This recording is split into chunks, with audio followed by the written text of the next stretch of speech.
Hello traders, hello investors, Siyad ഇല്ലിഗൽ എല്ലാ ഞായറാഴ്ചയുള്ള മാർക്കറ്റ് ഔട്ട്ലുകളിലേക്ക് നമുക്ക് കടക്കാം. സംഭവബഹുലമായിട്ടുള്ള ഒരു ആഴ്ച തന്നെയാണ് നമ്മളെ കാത്തിരിക്കുന്നത്. കഴിഞ്ഞ കുറേ ആഴ്ചകളായിട്ട് സംഭവബഹുലം തന്നെയാണ് ഇന്ത്യൻ മാർക്കറ്റ്. പക്ഷേ ഈ തവണത്തെ ഒരു ആഴ്ചയിലേക്കുള്ള ഒരു വലിയൊരു പ്രത്യേകത, ഇന്ത്യയിലെ GDP-യിലേക്ക് 13% കോൺട്രിബ്യൂട്ട് നൽകുന്ന ഇന്ത്യയിലെ IT ഹബ്ബ്, ഇന്ത്യയുടെ സ്റ്റാർട്ടപ്പ് ഹബ്ബ്, ഒട്ടനവധി ഇൻഡസ്ട്രിയൽ ആക്ടിവിറ്റീസ് നടക്കുന്ന മഹാരാഷ്ട്രയുടെ ഇലക്ഷൻ്റെ റിസൾട്ട് വന്നു. 234 സീറ്റോട് കൂടിയിട്ട് 80% വിജയം ബി ജെ പിക്ക് മാത്രം 132 ഒറ്റക്കക്ഷി വിജയം ലഭിച്ചു. വലിയൊരു വിജയമാണത് ദേശീയതലത്തിൽ ബി ജെ പിക്ക്. ജാർഖണ്ഡിൽ പിന്നോട്ട് പോയിട്ടെങ്കിൽ കൂടിയും ഈ മഹാരാഷ്ട്രയുടെ വിജയം വളരെയധികം മാർക്കറ്റിന് ഇൻഫ്ലുവൻസ് ചെലുത്തുന്ന ഒരു കാര്യമാണ്. കാരണം അതിൻ്റെ കാരണങ്ങൾ നമ്മൾ നേരത്തെ പറഞ്ഞു. GDP-യിലേക്ക് ഇത്ര വലിയ കോൺട്രിബ്യൂട്ട് നൽകുന്ന ഒരു സംസ്ഥാനം എന്ന നിലയിൽ വലിയ തോതിൽ സ്വാധീനം ചെലുത്തുന്നുണ്ട്.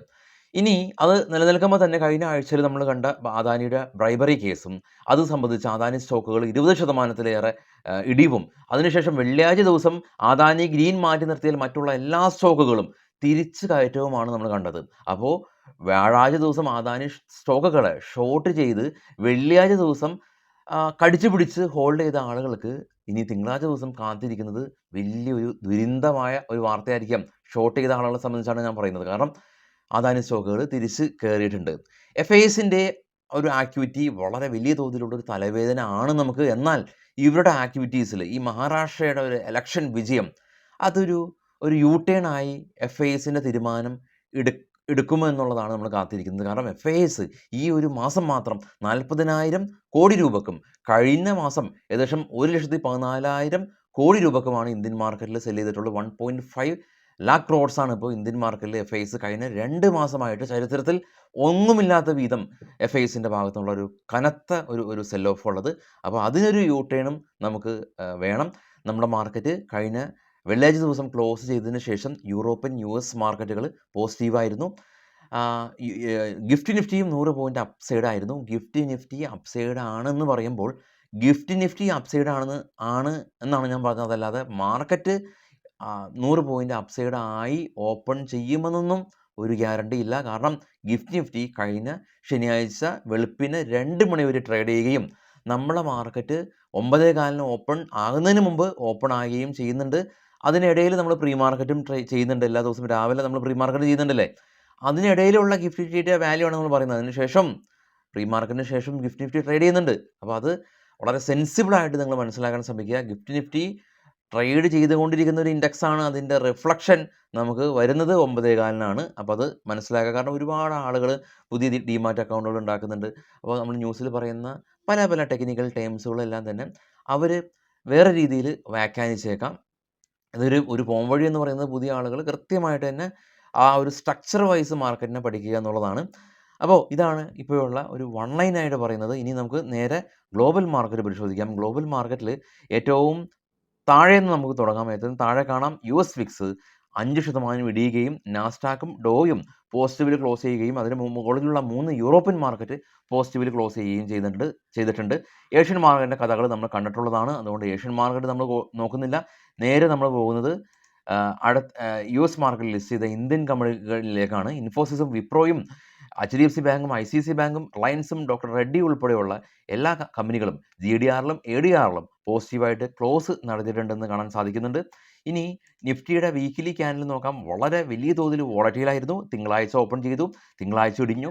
ചൊവ്വാഴ്ചയും മാർക്കറ്റ് ഒരു പോസിറ്റീവിൽ ഓപ്പൺ ചെയ്തതിന് ശേഷം റാലി രേഖപ്പെടുത്തിയതിനു ശേഷം ശക്തമായിട്ടുള്ളൊരു ഇടിവ്. ബുധനാഴ്ച ദിവസം മാർക്കറ്റ് അവധി, മഹാരാഷ്ട്ര ഇലക്ഷൻ, വ്യാഴം വെള്ളി ദിവസങ്ങളിൽ മാർക്കറ്റ് കയറി. അപ്പോൾ വീക്കിലി അടിസ്ഥാനത്തിൽ മാർക്കറ്റ് മുകളിലേക്ക് തന്നെയാണ് കയറിയിട്ടുള്ളത്. FISും DISൻ്റെയും ആക്ടിവിറ്റീസ് കാണാം. എല്ലാ ദിവസവും 4 ദിവസവും FIS കനത്ത സെല്ലിങ്. വെള്ളിയാഴ്ച ദിവസം സെല്ലിങ്ങിന് ചെറിയൊരു ഇളവുണ്ട്. 1278 കോടി രൂപയുടെ സെല്ല് മാത്രം. മറ്റുള്ള എല്ലാ ദിവസവും കനത്ത സെല്ലാണ് ഉണ്ടായിട്ടുള്ളത്. DIS ഇന്ത്യൻ മാർക്കറ്റിൽ സപ്പോർട്ട് മാത്രമാണ് ചെയ്യുന്നത്. കഴിഞ്ഞ 4 ദിവസവും കനത്ത ബൈയിങ്ങോട് കൂടിയിട്ട് DIS ബൈ ചെയ്തിട്ടുണ്ട്. ഇനി നമുക്ക് നോക്കുന്നത് സ്റ്റോക്കുകളുടെ വാർത്തകൾ, ഡിവിഡൻറ്റിൻ്റെ ഡീറ്റെയിൽസ്, ഗ്ലോബൽ മാർക്കറ്റ്, കുറച്ച് ഓപ്പൺ ഇൻട്രസ്റ്റുകളെല്ലാം തന്നെ നമ്മൾ ഡിസ്കസ് ചെയ്യുന്നുണ്ട്.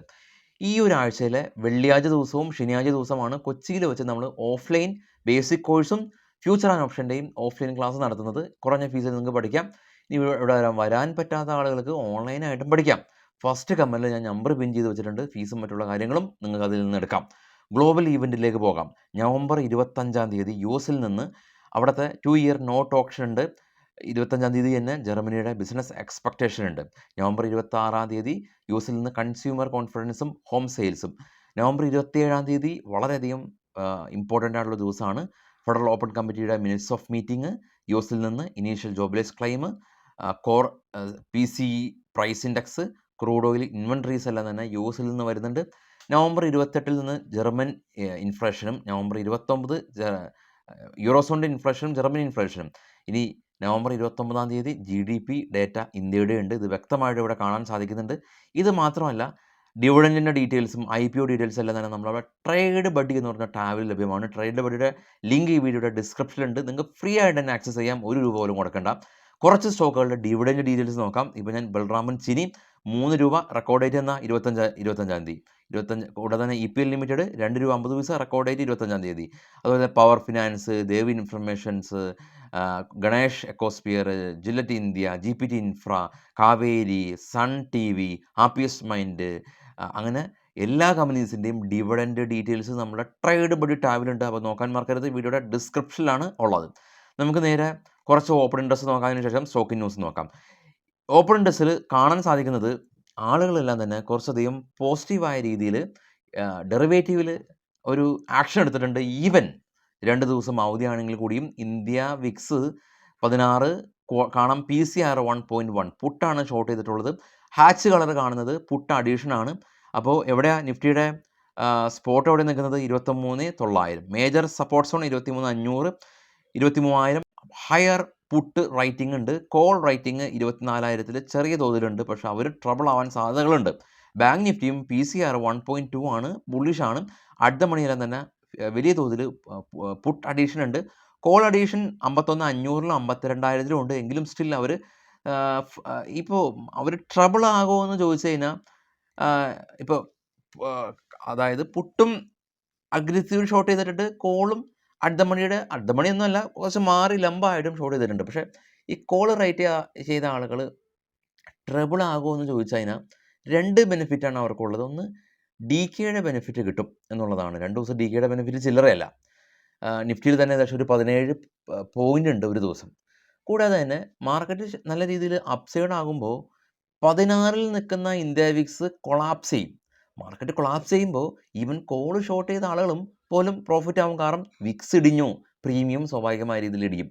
അപ്പോൾ 16-ൽ നിൽക്കുന്ന വിക്സ് ഇടിയാനുള്ള സാധ്യതകളുണ്ട് ഇൻ കേസ് മാർക്കറ്റ് പോസിറ്റീവിലായിട്ടൊക്കെ ഓപ്പൺ ചെയ്യുകയാണെങ്കിൽ. അപ്പോൾ അതാണ് അവരുടെ പെർസ്പെക്റ്റീവ് കേട്ടോ.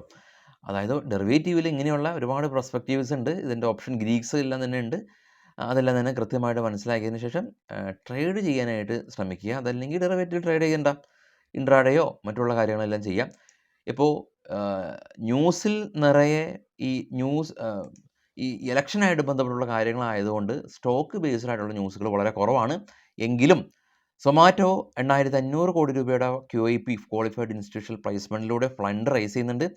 സിഗ്നേച്ചർ ഗ്ലോബൽ കമ്പനിക്ക് ഇവർ 50,000 കോടി രൂപ ഇവിടെ ഹൗസിംഗ് പ്രൊജക്റ്റിന് വേണ്ടിയിട്ട് മുടക്കുമെന്ന് അടുത്ത 3 വർഷത്തിനുള്ളിലാണോ മുടക്കുമെന്ന് കമ്പനിയുടെ ചെയർമാൻ പറഞ്ഞു. ഓറബിൻഡോ ഫാർമ US ബേസ്ഡ് ആയിട്ടുള്ള കമ്പനി ആയിട്ട് ടൈപ്പ് ചെയ്തു. Bliss GVC pharma company Romanian medicine control അതോറിറ്റിയുടെ ഭാഗത്തു നിന്ന് ഇവരുടെ പുതിയ മെഡിസിൻ അംഗീകാരം ലഭിച്ചു. HCL ടെക്കിൻ്റെ ചെയർപേഴ്സൺ ആയിട്ടുള്ള റോഷ്നി നാദിരക്ക് ഈ ഒരു HCL ടെക്കിൽ മേജർ അക്വിസിഷൻ ചെയ്യാനായിട്ട് സെബി അപ്രൂവൽ കൊടുത്തു. എസ്കോട്ടോ കുബൂത്ത കമ്പനി ഇവർ നോൺ ഫിനാൻഷ്യൽ ബാങ്കിങ് ബിസിനസ്സിലേക്ക് ഇവർ എൻ്റർ ചെയ്യുകയാണ്. LG ബാലകൃഷ്ണൻ ബ്രോസ് കമ്പനി ഇവർ 40 കോടി രൂപയ്ക്ക് ഇവരുടെ ഫാക്ടറി എക്സ്പാൻഷൻ ചെയ്യുന്നുണ്ട്. HJ ഇൻഫ്ര കമ്പനി NTPCയിൽ നിന്നൊരു ഓർഡർ. RVNL കമ്പനിക്ക് ഈസ്റ്റേൺ റെയിൽവേയുടെ ഭാഗത്തു നിന്നുള്ള ഓർഡർ. ഇപ്പോൾ ഇതാണ് ന്യൂസ്. നേരെ സൂചിപ്പിച്ചപ്പോൾ തന്നെ എങ്ങും ഇലക്ഷനും അതായിട്ട് ബന്ധപ്പെട്ടുള്ള ന്യൂസുകളാണ്. അപ്പോൾ കൂടുതൽ ന്യൂസായിട്ട് പ്രീ മാർക്കറ്റിലെത്താം. എല്ലാ ദിവസവും രാവിലെ 7:00 മുമ്പായിട്ട് അല്ലെങ്കിൽ 7:45 മുമ്പായിട്ട് നമ്മൾ പ്രീ മാർക്കറ്റ് പോസ്റ്റ് ചെയ്യും. എല്ലാ ദിവസവും വൈകിട്ട് 7 മണിക്ക് മുമ്പായിട്ട് നമ്മൾ പോസ്റ്റ് മാർക്കറ്റും പോസ്റ്റ് ചെയ്യും. ന്യൂസാണ് മാർക്കറ്റിനെ മുന്നോട്ട് നയിക്കുന്നത്. കാരണം ആളുകളുടെ സെൻറ്റിമെൻറ്റ്സ്, അദാനി ഗ്രൂപ്പിൽ ബ്രൈബറി കേസ് വന്നപ്പോൾ സ്റ്റോക്ക് 20% ഇടിഞ്ഞു. അതൊരു ന്യൂസ് ബേസ്ഡാണ്. മാർക്കറ്റ് ന്യൂസ് ബേസ്ഡായിട്ട് മുന്നോട്ട് പോകുന്നതിൻ്റെ പ്രധാന കാരണം എന്ന് പറഞ്ഞാൽ ആളുകൾ മാർക്കറ്റിൻ്റെ ഹ്യൂജ് ആയിട്ടുള്ള സെൻറ്റിമെൻറ്റ്സ് അനുസരിച്ചാണ് റിയാക്ട് ചെയ്യപ്പെടുന്നത്. അതുകൊണ്ട് തന്നെ നമ്മളുടെ ന്യൂസ് ചാനൽ കൃത്യമായിട്ട് നിങ്ങൾക്ക് ന്യൂസ് തരുന്നുണ്ട്. അപ്പോൾ stay tune. Thank you. By.